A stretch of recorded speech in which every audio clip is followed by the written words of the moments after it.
Hello students, welcome back to Mehta School Digital Classes. How are you? I hope all are fit and fine. Students, you have already discussed in last video, in last class, physical and रासायनिक परिवर्तन, भौतिक and रासायनिक परिवर्तन. हमने last video में भौतिक और रासायनिक परिवर्तन के बारे में पढ़ लिया था कि रासायनिक भौतिक फिजिकल चेंज क्या होते हैं और केमिकल चेंज क्या होते हैं. ठीक है, तो फिजिकल चेंज में हमने क्या पढ़ा था कि रिएक्शन के दौरान कोई न्यू सब्सटेंस फॉर्मेशन नहीं होती थी, जबकि रासायनिक परिवर्तन में रिएक्शन के दौरान एक न्यू सब्सटेंस फॉर्मेशन होती है. ठीक है, इसके अलावा हमने पढ़ा था कि ये क्या होता था, टेम्परेरी होता था और रिवर्सिबल होता था. टेम्परेरी का मतलब होता था कि रिएक्टेंट से प्रोडक्ट और प्रोडक्ट से हम रिएक्टेंट में उसको कन्वर्ट कर सकते थे, जबकि जो रासायनिक परिवर्तन होता था वो क्या होता था, परमानेंट है और इसमें रिएक्टेंट से प्रोडक्ट और प्रोडक्ट से रिएक्टेंट में हम कन्वर्ट नहीं कर सकते.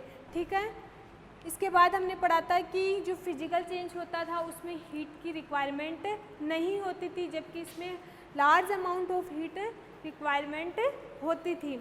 ओके, एग्जाम्पल लिया था हमने रस्टिंग ऑफ आयरन. ठीक है, आज पढ़ेंगे हम difference between physical and chemical changes, कि इन दोनों में क्या क्या डिफरेंस है. ठीक है, फिजिकल परिवर्तन क्या होते हैं, भौतिक परिवर्तन क्या होते हैं और रासायनिक परिवर्तन क्या होते हैं, हम उनमें आज डिफाइन करेंगे. तो फर्स्ट अपना फिजिकल चेंज देखो. In this change you will not be able to create a new substance, the substance will remain in original state. Yes student, physical change में क्या होता था, ये अपनी न्यू सब्सटेंस फॉर्मेशन नहीं करता था, ये वापिस से अपनी ओरिजिनल स्टेट में रिएक्शन तो करता था, लेकिन क्या होता था, न्यू सब्सटेंस फॉर्मेशन नहीं करता था, वो वापिस से उसी ओरिजिनल स्टेट में जो रिएक्टेंट था वापिस से उसी ओरिजिनल स्टेट में चला जाता था. समझ में आ गया कि इस चेंज के दौरान कोई न्यू सब्सटेंस फॉर्मेशन नहीं होती, ये आप ठीक है, रिमेन विल ओरिजिनल स्टेट, वापिस से अपनी ओरिजिनल स्टेट में आ जाता था. सेकंड है इसमें इसका होगा, तो इन दिस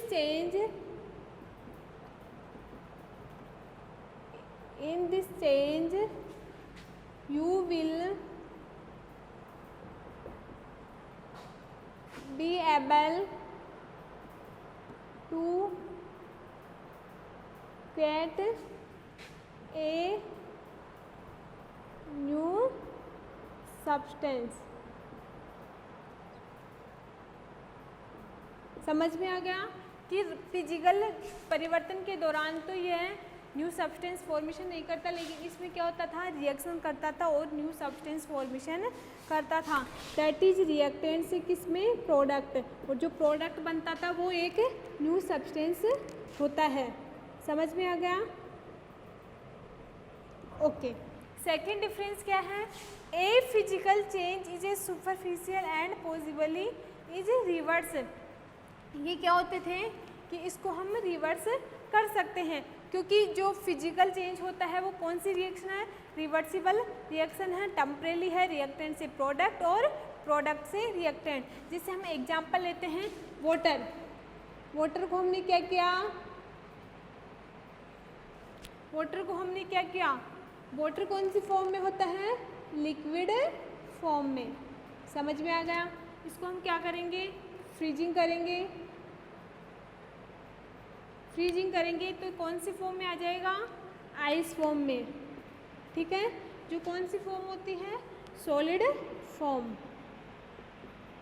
ठीक है, समझ में आ गया कि वाटर को जब हम आइस करेंगे, फ्रीजिंग करेंगे तो आइस में, आइस को वापस से क्या करेंगे,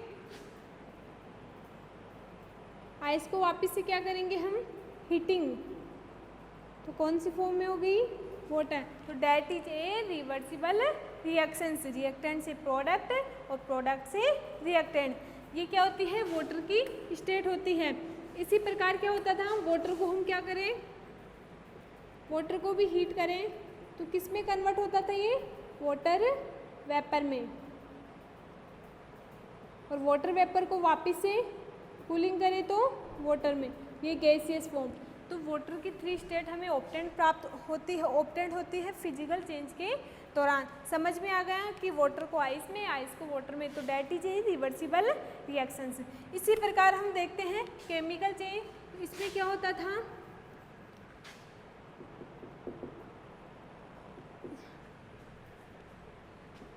a chemical change can not be reverse. हम केमिकल चेंज के दौरान जो रिएक्टेंट से प्रोडक्ट बनता है उसको प्रोडक्ट से वापस रिएक्टेंट में कन्वर्ट नहीं कर सकते, दोबारा से उसको रिवर्स नहीं कर सकते। जैसे हमने एग्जांपल लिया था, फर्स्ट एग्जांपल है अपना rusting of iron.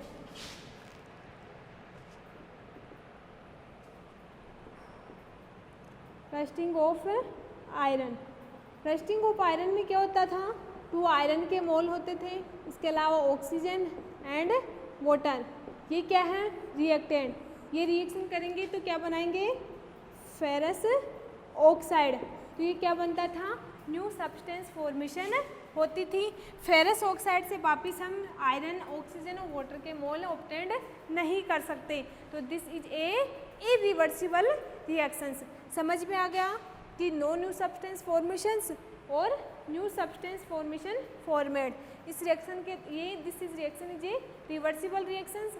This reaction is not reversible. Example water से आइस, आइस से वाटर। इसमें एग्जाम्पल आयरन, ऑक्सीजन और वाटर से हम क्या बनाते थे, फेरस ऑक्साइड, जो क्या होता था, ब्राउनिश होता था। ठीक है। इसके बाद थर्ड डिफरेंस है physical change occur fast and some time initially. मतलब फिजिकल चेंज क्या होता है, फास्टर होता है। ठीक है। इसमें अनेक रीजेंट की रिक्वायरमेंट नहीं होती। इसके बाद 4 पॉइंट था हमारा नोट हीट रिक्वायरमेंट। इसमें फिजिकल चेंजेस के दौरान हमें हीट की रिक्वायरमेंट नहीं होती, जबकि जो ये होता है रासायनिक परिवर्तन, in this reactions large amount of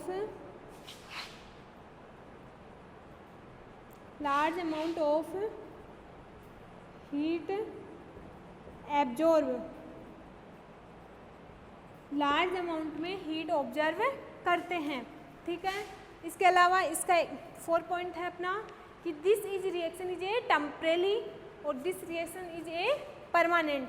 समझ में आ गया कि फिजिकल और रासायनिक परिवर्तन, भौतिक एंड रासायनिक परिवर्तन क्या होते हैं। भौतिक परिवर्तन न्यू सब्सटेंस फॉर्मेशन नहीं होती, जबकि इसमें न्यू सब्सटेंस बनता है। एग्जाम्पल लिया हमने वाटर से आइस, आइस से वाटर, तो this is a reversible reactions. इसमें एग्जाम्पल हमने लिया rusting of iron, that is iron, oxygen और वाटर के मोलिक्यूल रिएक्शन करेंगे और फेरस ऑक्साइड बनाएंगे। इसके अलावा थर्ड एग्जाम्पल था दिस फिजिकल रिएक्शंस फास्टली होती है। ठीक है। और ये केमिकल रिएक्शन क्या होती है, स्लो रिएक्शंस होती है। ये क्या है, हीट रिक्वायरमेंट होती है, not heat requirement. Physical reaction के दौरान हमें कोई हीट की रिक्वायरमेंट नहीं होती, जबकि रासायनिक परिवर्तन के दौरान हम कोई भी रिएक्टेंट से प्रोडक्ट बनाते हैं तो लार्ज अमाउंट में हमें क्या होती है, हीट रिक्वायरमेंट होती है। Okay. Common examples of physical and chemical changes. हमने फिजिकल और केमिकल चेंजेज का डिफरेंस देख लिए हैं कि दोनों में क्या क्या डिफरेंस होते हैं। लेकिन कुछ कॉमन एग्जांपल्स होते हैं जो दोनों में होते हैं, फिजिकल चेंज में भी हमें देखने को मिलते हैं और केमिकल चेंजेज में हमें देखने को मिलते हैं। ठीक है। तो फर्स्ट है crushing A can. Crushing A can का मतलब होता है कार को कुचलना। ठीक है। तो this is example of physical changes. ये किसका एग्जाम्पल है, फिजिकल चेंजेज का। इसमें है रस्टिंग ऑफ आयरन। ठीक है। रस्टिंग आयरन का मतलब होता है लोहे पर जंग लगना। दोनों सेम तरह के हैं लेकिन उनकी क्या ओनली स्टेट वगैरह चेंज हुई है। रस्टिंग ऑफ आयरन देखा था आपने, iron plus oxygen plus water Fe2O3। समझ में आ गया। तो this is example of chemical changes. Okay. इसके बाद सेकंड पॉइंट है melting of ice cube. Physical change में क्या होता था, मेल्टिंग ऑफ आइस क्यूब। जब हम वाटर को क्या करते थे, फ्रीजिंग करते थे, तो किस में कन्वर्ट होता था, आइस में। आइस को वापस से हम हीट करते हैं तो वाटर में। तो ये this is example of physical changes. इसी प्रकार combination burning of wool and fuel, मतलब जो राख होती है उनका जो कॉम्बिनेशन होता है जलाने पर, ठीक है, तो उनका जो कॉम्बिनेशन होता है वो this is example of chemical reactions.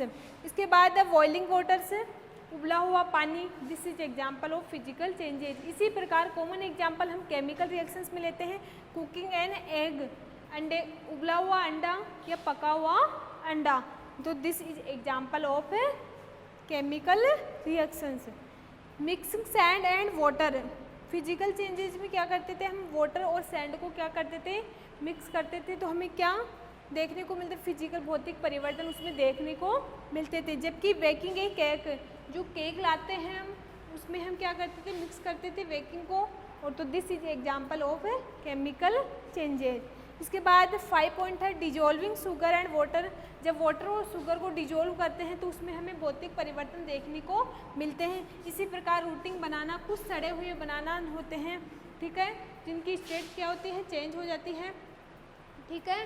सड़े हुए बनाना को वापस से हम किस में कन्वर्ट नहीं कर सकते हैं, ठीक है, बनाना में, तो this is example of chemical reactions. बस बेसिकली पता होना चाहिए कि भौतिक और रासायनिक परिवर्तन क्या होते हैं। भौतिक परिवर्तन में कोई न्यू सब्सटेंस नहीं बनता, जबकि रासायनिक परिवर्तन में न्यू सब्सटेंस बनता है। इस रिएक्शन के दौरान हम रिएक्टेंट को प्रोडक्ट और प्रोडक्ट को रिएक्टेंट में कन्वर्ट कर सकते हैं। This is example of water. Water को जब हम आइस करते हैं, वाटर को जब हम हीट करते हैं तो कौन से फॉर्म में, वाटर वेपर में, और वाटर वेपर को वापस से कूलिंग करने पर वाटर में। वाटर को हम क्या करते हैं, फ्रीजिंग करते हैं, तो आइस में, आइस को वापस से हीट करने पर वाटर में। तो this is example of physical changes. इसके बाद ये क्या होता था, टेम्परेरी होता था, रिवर्सिबल होता था, नो हीट ऑब्जर्व, इसमें हीट की रिक्वायरमेंट नहीं होती थी। जबकि रासायनिक परिवर्तन में क्या होता है, न्यू सब्सटेंस फॉर्मेशन होती है। और एग्जाम्पल लिया था हमने rusting of iron, iron oxygen और वाटर के मॉलिक्यूल रिएक्शन करके क्या बनाते थे, फेरस ऑक्साइड, तो ब्राउनिश होता था। इसके बाद क्या होता है इसमें, ये दिस एग्जांपल ऑफ इरिवर्सिबल, इसमें रिएक्टेंट से प्रोडक्ट, लेकिन प्रोडक्ट से रिएक्टेंट हमें नहीं बना सकते, तो this is example of chemical reactions. Large amount of heat absorb, chemical reaction के दौरान क्या होता था कि लार्ज अमाउंट में हमें हीट की रिक्वायरमेंट होती थी। Okay student, thank you.